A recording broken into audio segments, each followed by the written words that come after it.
भी उन 10 सेवाओं के बारे में जानकारी हो कि ऐसी 10 कौन सी सेवाएं हैं जो विभाग हमको समय से देने के लिए बाध्य है, और अगर वो समय पे नहीं देते हैं तो हम क्या कर सकते हैं।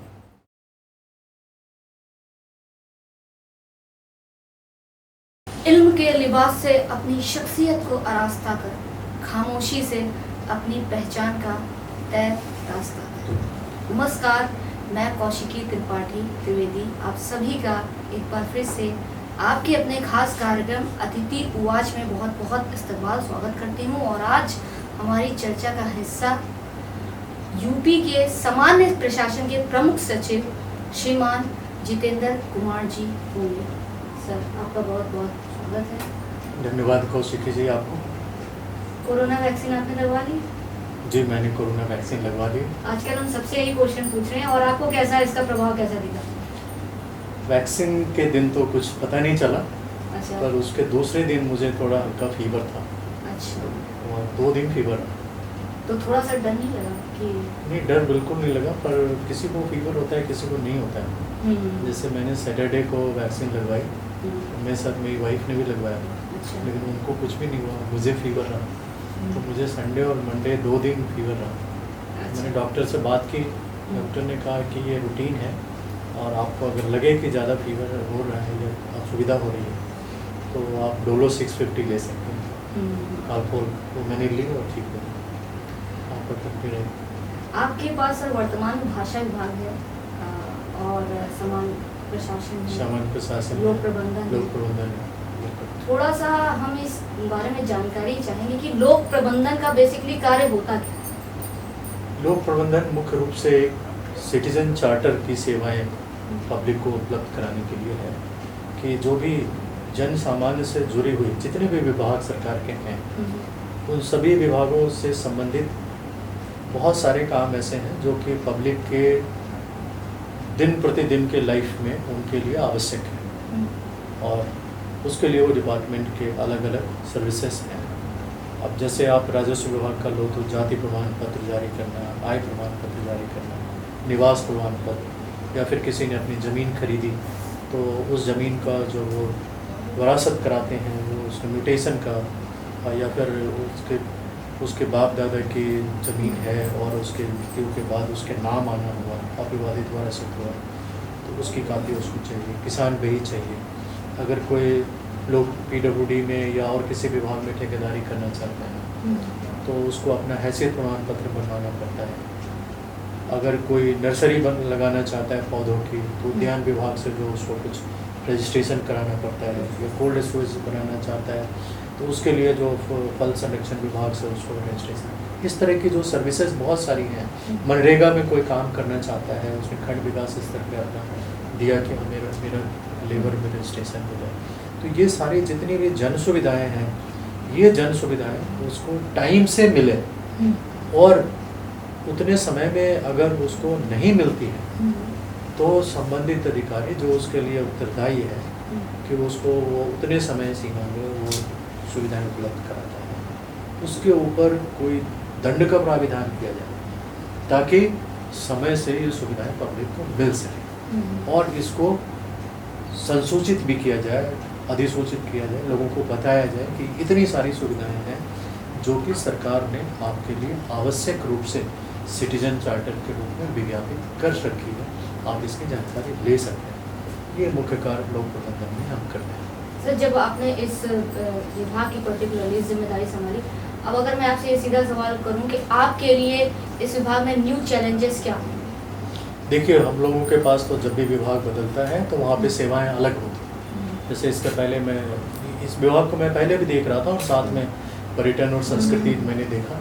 तो जब पर्यटन का कार्य मैं देख रहा था तब तो अयोध्या में दीपोत्सव वो एक नया चैलेंज था, और उसमें हमने विश्व रिकॉर्ड बनाया 4.5 लाख दियों के साथ। वहाँ पे उसी तरह प्रयागराज में पौध वितरण का भी विश्व रिकॉर्ड बना, वो भी पर्यटन विभाग और वन विभाग के साथ बना।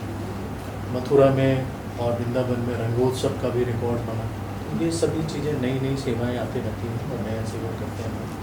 तो अभी इसमें मैं आपको थोड़ा बताना चाहूँगा कि जो लोक प्रबंधन है उसमें अब तक 45 विभाग उत्तर प्रदेश में लगभग जो 60-65 विभाग हैं, उनमें से जो मुख्य रूप से 45 विभाग जो जनसेवा से जुड़े हुए हैं, उनकी 350 से अधिक 350 सेवाओं को सिटीजन चार्टर के रूप में विज्ञापित कर दिया है उन्होंने। 350 मोर देन 350, हाँ।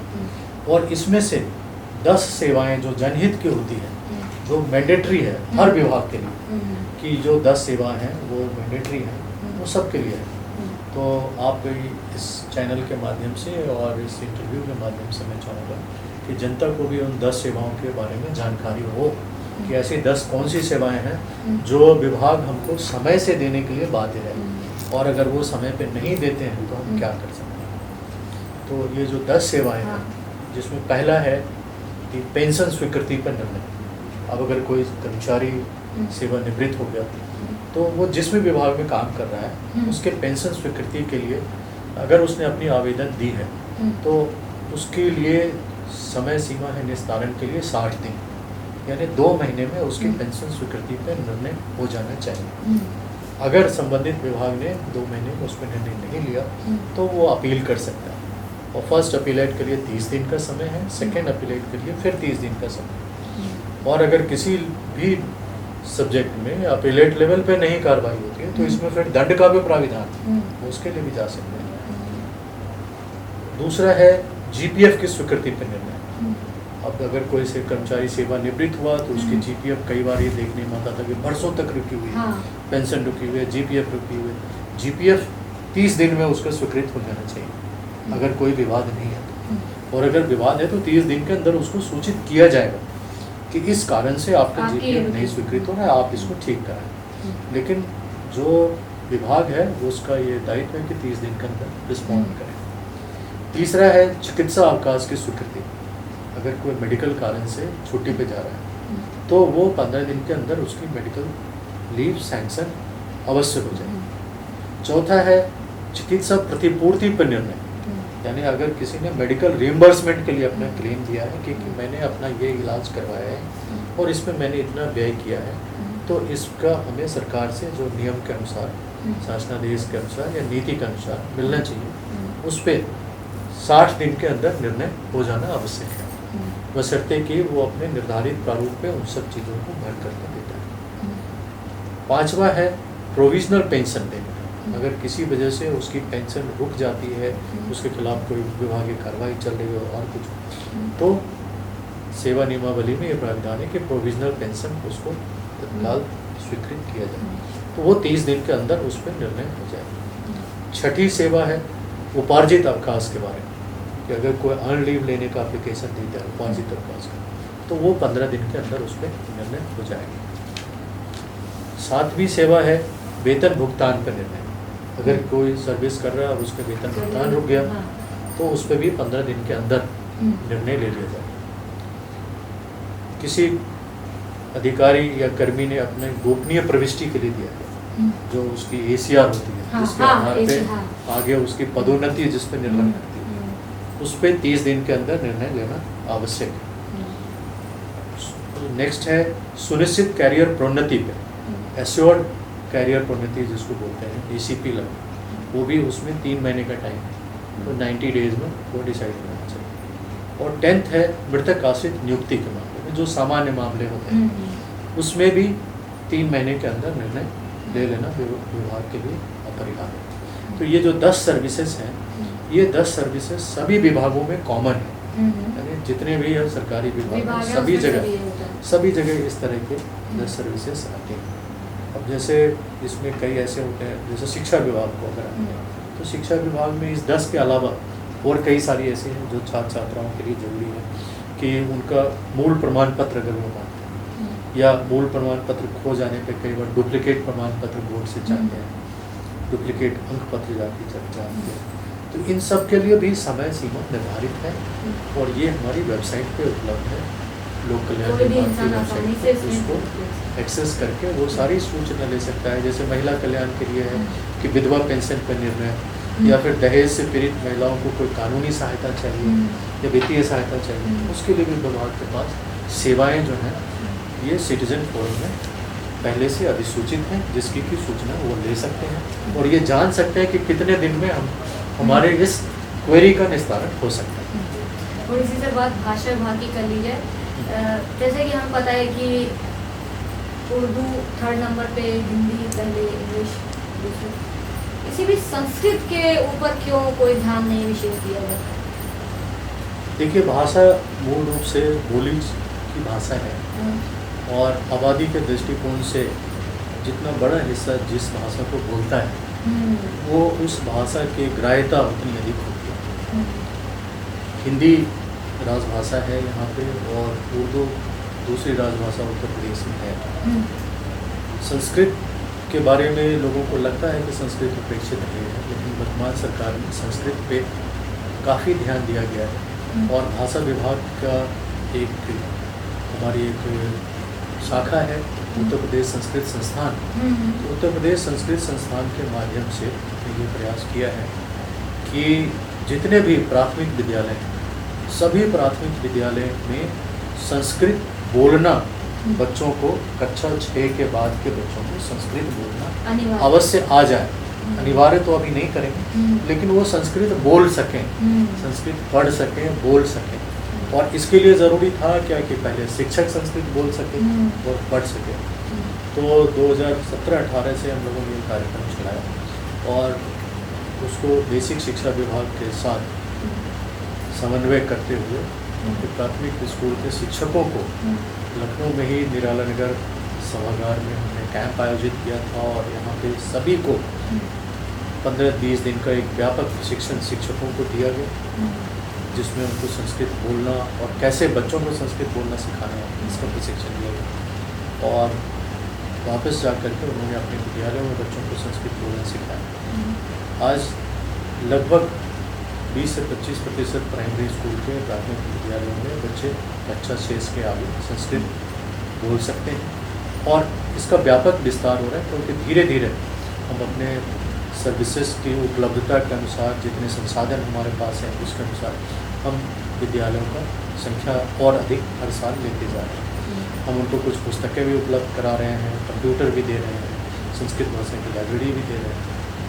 और आपको ये जानकर खुशी होगी कि इस साल 2020-21 में इस कोरोना पीरियड में संस्कृत में शासकीय सेवाओं में बच्चे संस्कृत भाषा लेके आ सकें, इसके लिए उत्तर प्रदेश संस्कृत संस्थान के द्वारा निःशुल्क कोचिंग की सुविधा भी आरंभ की गई। और इसमें IAS में, PCS में और अन्य सेवाओं में संस्कृत को वैकल्पिक भाषा के रूप में रख करके यदि कोई बच्चे आना चाहते हैं तो उसको हमारा उत्तर प्रदेश संस्कृत संस्थान निःशुल्क कोचिंग की सुविधा उपलब्ध कराता है, निःशुल्क उनको शैक्षणिक सामग्री उपलब्ध कराता है और इसके लिए वो हमारे संस्कृत संस्थान में संपर्क करके अपने को पंजीकृत करा सकें। और इसका एक हम लोगों ने सेमिनार भी किया था और कहीं पे उत्तर प्रदेश उर्दू संस्थान का एक हमारा ऑडिटोरियम है, उस ऑडिटोरियम में संस्कृत संस्थान ने एक दिन का पूरा वर्कशॉप किया था, जिसमें कुछ उन सफल प्रतिभागियों को भी बुलाया गया था जो संस्कृत भाषा लेकर के प्रशासनिक सेवा में आए। जैसे यहाँ के लखनऊ के पुलिस कमिश्नर ध्रुव कुमार ठाकुर जी, इनका विषय संस्कृत रहा, तो हमने उस कार्यक्रम में इन्हें भी बुलाया। और इसके अलावा अन्य कई सारे अधिकारी आए थे जिन्होंने भी संस्कृत भाषा को अपने वैकल्पिक भाषा के रूप में लिया। तो ये एक अनूठी पहल संस्कृत भाषा के विकास के लिए हम लोगों ने आरंभ किया। इसके अलावा वाराणसी के बहुत सारे पुरोहितों के साथ समन्वय करके ये भी प्रयास किया गया कि संस्कृत में पुरोहित का एक पाठ्यक्रम आरंभ किया जाए जो कि उनके लिए व्यवसाय परक हो। क्योंकि आप कुछ फाइनेंशियली भी कुछ अगर वो पुरोहित का एक सर्टिफाइड कार्यक्रम कर लेते हैं, पाठ्यक्रम पूरा कर लेते हैं, तो वो व्यावसायिक रूप से सेवाएं भी दे सकते हैं और उनको आमदनी भी हो सकती है। तो ये भी एक नई शुरुआत की गई। सर, एक पर्सनल क्वेश्चन है, आपके प्रशासन की जिम्मेदारी है, एक पर्सनल क्वेश्चन है, अगर परमिशन है। हाँ, हो सकता है। आपके घर में किसका प्रशासन चलता है? देखिए, मेरा प्रशासन घर के बाहर चलता है और घर के बाहर, घर के अंदर जो मेरी बेटर हाफ जिसको कहते हैं, तो वो निश्चित रूप से मेरी बेटर हाफ है और मेरी पत्नी का प्रशासन चलता है। सर अभी आपके बहुत से कार्यक्रम हुए और आपके बारे में बोला जाता है, देखा भी है, सुना भी है कि आपने बिना मेडिसिन के शुगर को काफ़ी कंट्रोल किया या कुछ। सर इस बारे में जो जितना हम सुना है, हम चाहते हैं आप ही स्पष्ट करिए कि क्या ये है कि आपने बिना मेडिसिन के डायबिटीज़ को कुछ कंट्रोल कर दिया। क्योंकि इस विषय में मैंने बड़ा व्यापक अध्ययन किया है और इसको स्वयं अपने ऊपर प्रयोग भी किया है। अपने ऊपर भी किया? जी बिल्कुल अपने ऊपर प्रयोग किया, क्योंकि मैं कोई डॉक्टर नहीं हूँ और न मैं किसी पैथी की सलाह देता हूँ, न मैं किसी को ये सलाह देता हूँ कि आप ये दवाई खाओ या ये दवाई छोड़ो। लेकिन मैं स्वयं डायबिटीज़ से पीड़ित था और इसके साथ साथ डायबिटीज़ एक ऐसी बीमारी है जो अपने साथ साथ और भी कई एसोसिएटेड डिजीज़ को लेकर के आती है। तो 2018 तक मैं डायबिटीज से पीड़ित था और पिछले लगभग 6 साल से था, यानी 2012 से 2018 तक। तो मेरे एक डॉक्टर मित्र ने मुझे बताया कि डायबिटीज़ की जो बीमारी है वो मूल रूप से जीवन पद्धति के दोष की वजह से होती है। अगर उसको ठीक किया जाए तो इस बीमारी को काफ़ी हद तक ठीक किया जा सकता है और इस पे दवाइयों पे निर्भरता कम हो सकती है। तो उस पर मैंने काम किया।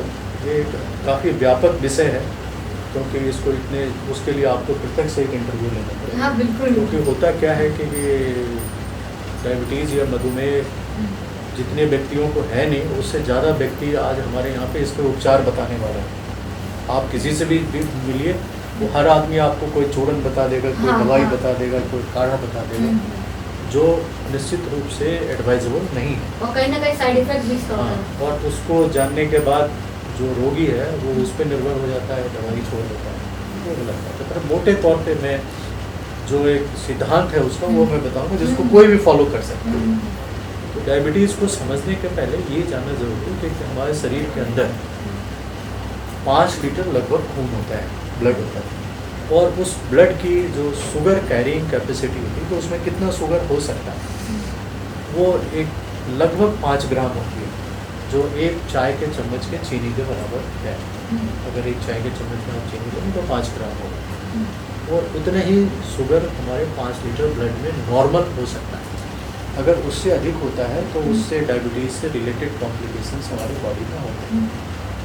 तो अब ये शुगर आता कहाँ से है?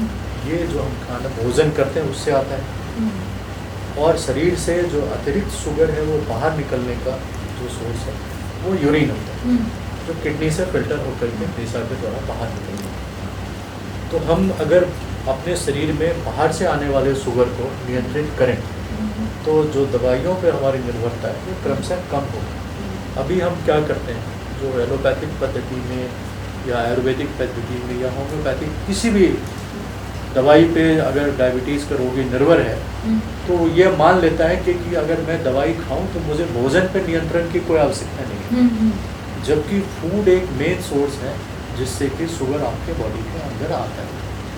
तो जब तक आप अपने फूड को नहीं नियंत्रित करेंगे तब तक आप कितनी भी दवाइयाँ लेते रहें आपका डायबिटीज़ ठीक नहीं होगा और आपको लाइफ लॉन्ग मेडिसिन बढ़ते जाएगी, कॉम्प्लिकेशंस बढ़ती रहेंगी। ये कुछ वैसा ही है जैसे कि मैं उदाहरण दूंगा कि एक कमरे की खिड़की खुली रह गई और बारिश तेज़ हो रही है, आप अचानक आते हैं तो आप देखते हैं क्या उस खिड़की से बारिश का पानी आपके कमरे में आ गया। तो आप सबसे पहले क्या करोगे, पहले आप खिड़की बंद करेंगे ताकि बाहर से जो पानी आ रहा है वो बंद हो, और उसके बाद अंदर जो पानी आ गया उसकी सफाई करें। यही सिद्धांत डायबिटीज़ में होता है कि जो इधर से शुगर अंदर जा रहा है मुंह से, आप पहले उसको कम से कम करो। बंद तो कर नहीं सकते क्योंकि शुगर सिर्फ चीनी के रूप में ही नहीं जाता है, आप जो अनाज खाते हैं, जो फल खाते हैं, उसमें भी शुगर होता है। तो शुगर तो बॉडी में जाएगी, लेकिन आप उसकी क्वांटिटी को कम कर सकते हैं अगर आप अपने भोजन में बदलाव करें। कुछ लोग ये सोचते हैं कि क्वांटिटी कम करें, क्वांटिटी के बजाय क्वालिटी रिप्लेसमेंट की ज़रूरत है। क्या खाएं इसको बदलने की ज़रूरत है। अगर जब आप उसको बदलें, क्या खाएं, कैसे खाएं, किस समय खाएं, इसका भी बड़ा रोल है, क्योंकि आप शरीर के बायोलॉजिकल एक्टिविटी के हिसाब से, बायोलॉजिकल रिदम के हिसाब से जब भोजन करते हैं और क्वालिटी को चेंज करते हैं। तो फर्स्ट कंट्रोल शुगर के सोर्स पे लगती है और उसके बाद जो बॉडी के अंदर है उसके लिए आपको एक्सरसाइज करना होता है, एक अलग अलग तरह की exercise depending on the condition of the patient जो है। तो मैंने जून 2018 में इस प्रक्रिया को अपने ऊपर स्टार्ट किया था। उसके पहले 6 महीने मैंने इस विषय में बड़ा डिटेल अध्ययन किया था। मुझे थोड़ी रुचि इसलिए भी हुई क्योंकि मैं MSc जूलॉजी से हूँ और मैंने IAS की सेवा में आने के पहले अपना सब्जेक्ट भी बॉटनी जूलॉजी ही रखा और मेडिकल फिजियोलॉजी और बायोकेमिस्ट्री मैंने वही पढ़ी थी जो डॉक्टर पढ़ते हैं। तो जब मेरे इस सब्जेक्ट में मेरी रुचि आई तो मैंने इसको पढ़ा और फिर जब मैंने जून 2018 में स्टार्ट किया तब मैं एलोपैथिक मेडिसिन ले रहा था और जून 2018 से दिसंबर 2018 6 महीने मुझे लगे। इस 6 महीने में ग्रेजुअली जैसे जैसे मैंने इन 2 थ्योरी पे काम करना आरम्भ किया कि शुगर का इनपुट कम करें और जो बॉडी में पहले से इकट्ठा है उसको बर्न आउट करें। इन 2 थ्योरी पे काम करते हुए और सिंसियरली जिसमें 100% कमिटमेंट हो, उसके साथ मैंने जब काम किया तो मुझे 6 महीने लगे।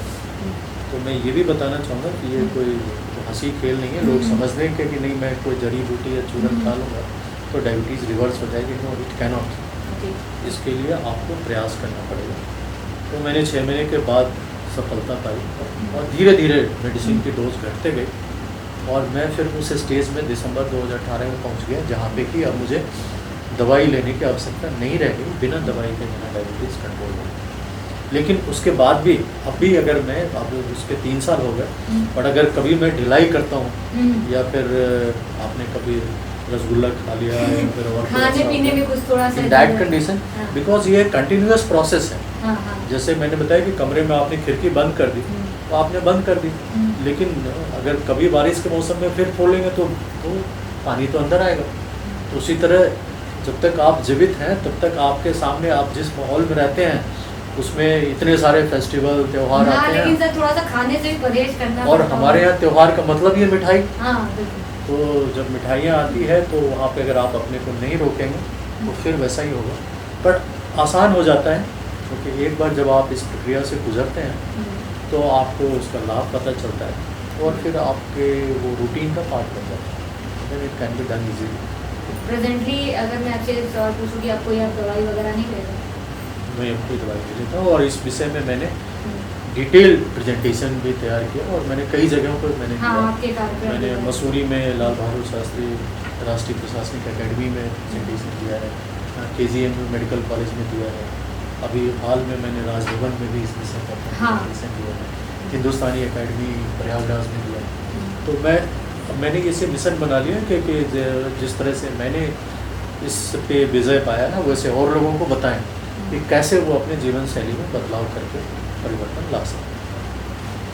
सर एक अंत में चाहेंगे कि मैंने लास्ट टाइम भी मेरी आपसे जब बात हुई थी, क्योंकि आप लोगों के ऊपर इतनी जिम्मेदारियां होती हैं, इतना प्रेशर होता है, तो आप घर और बाहर में सामंजस्य कैसे बिठाते हैं, कैसे मेंटेन करते हैं कि जब घर जाते हैं कभी कभी ये भी हो जाता होगा कि ऑफिस में अचानक घर जाना, फिर ऑफिस में कुछ या कहीं फिर किसी दौरे पे, तो उस टाइम पे आप घर और बाहर में सामंजस्य कैसे मेंटेन करते हैं? ये पहले ही सीख लेना बहुत ज़रूरी है और सबके लिए बहुत ज़रूरी है। मैं आपको एक छोटा सा उदाहरण दूंगा। मैं एक बार एरोप्लेन से कहीं जा रहा था, तो उसमें जो हवाई जहाज़ में पायलट के जाने का एक अलग केबिन बना होता है जिसको कॉकपिट कहते हैं, उसका जो दरवाज़ा होता है, उसके दरवाजे पे मैंने लिखा हुआ देखा था, उसमें लिखा हुआ था कि flying is a serious business, if you have any trouble do not enter inside, if you are entering inside leave your trouble outside. ठीक है, क्योंकि आप जब हवाई जहाज उड़ा रहे होते हैं तो जितने पैसेंजर हैं उनका जीवन आपके हाथ में है। अगर आप किसी मानसिक तनाव से गुजर रहे हैं और अंदर जा कर के आपने अगर किसी बटन को गलत दबाया, इतने सारे यात्रियों का जीवन दांव पर लग सकता है। और ह्यूमन माइंड है, आप जाने अनजाने आपके माइंड में पता नहीं क्या चल रहा है। तो आप अगर जब इस दरवाजे को क्रॉस करते हैं तो अपनी चिंता को बाहर छोड़ कर मैंने अपने जीवन में यही फार्मूला अपना रखा है, घर का काम घर में, दफ्तर का काम दफ्तर में। जब मैं दफ्तर छोड़ता हूँ, घर जाता हूँ, तो देन ऑफिस के सारे स्ट्रेस इधर ही रह जाते हैं, उनको मैं घर पे कैरी ऑन नहीं करता। क्योंकि अगर आप ऑफिस का स्ट्रेस घर पे कैरी ऑन करने लग जाए तो निश्चित रूप से आपकी फैमिली लाइफ थोड़ा डिस्टर्ब तबाह हुई, परेशान हुई।